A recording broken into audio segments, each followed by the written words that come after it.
Inextend ng Supreme Court hanggang October 18 ang inilabas nitong status quo ante order na nagpapaliban sa paghimlay kay dating Pangulong Ferdinand Marcos sa libingan ng mga bayani. Sa oral arguments kanina, tinalakay kung maituturing bang bayani si Marcos. May report si Lia Manialac del Castillo.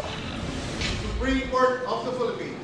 Sa umpisa pa lang, nilinaw na ni Solicitor General Jose Calida na hindi ginagawang bayani si Ferdinand Marcos sa paglilibing sa dating Pangulo sa libingan ng mga bayani. President Duterte's decision to bury Marcos at the libingan is a mere acknowledgement that he is a former president and commander-in-chief, war veteran, and Medal of Valor awardee, and nothing more. Pero sa pagtatanong sa kanya ni Associate Justice Marvic Leonen, nag-iba ang sagot ng Solgen. Is a Medal of Valor awardee a hero?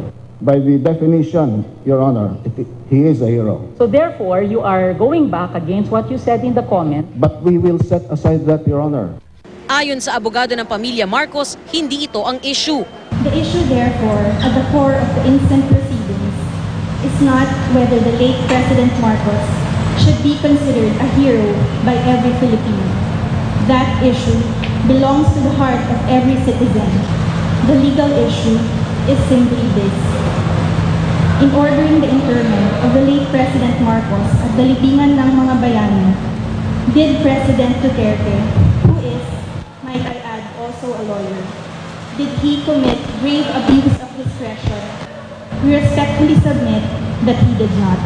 Pero tanong ni Leonen, Why is it that government, the administration, at in this case the executive, wishes to take only part of the life of Marcos and highlight it and use it as a justification, but tones down the other portions of this individual? Marcos is also named in a law, Republic Act 10368, as having provided at least the atmosphere for 75,000 human rights violations at least. Yet, administration now wants to not take that into account and only looks at a portion of the person of this individual and use it as a justification for putting him in the libingan ng mga bayani. tanong naman ni Associate Justice Benjamin Caguioa, hindi raw ba matotroma lang muli ang mga biktima ng martial law? Sagot ng Solgen, hindi raw. Sabay tukoy sa nakuhang boto ng anak ng dating Pangulo na si Senador Bongbong Marcos. The vox populi is too deafening to be ignored. The 14,155,344 votes that Bongbong Marcos garnered in the last election shows that there is no more national trauma as regards the martial law regime. Tanong pa ni Leonen, may acknowledgement daw ba ang pamilya Marcos sa mga umano'y pang-aabuso na naganap noong panahon ng martial law? Sagot ng abogado ng mga Marcos, wala raw paghingi ng kapatawaran dahil hindi pa naman daw napapatunayan ang mga ibinibintang sa kanya. Giit ng gobyerno, ang pagpapalibing kay Marcos ay pagtupad lang sa pangako ni Duterte noong kampanya para masimula ng pagkakaisa ng bansa. Pero sabi ni Chief Justice Maria Lourdes Sereno, the government is forcing the taxpayer to pay for the national reconciliation. Are our pronouncements so meaningless to you?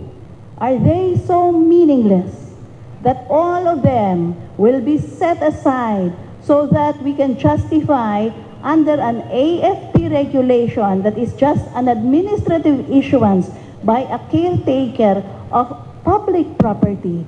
Are they so meaningless that we set them all aside just so that the President can have his wish that he had orally conveyed?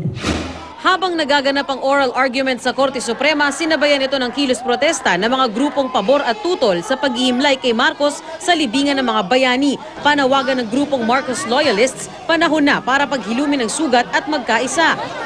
Sagot naman ng mga aktivista at survivors ng martial law, kailangan daw muna ng pagpapatawad para makalimot. Kung meron daw dapat na ihimlay sa libingan ng mga bayani, iyon daw ang mga nasawi noong panahon ng martial law.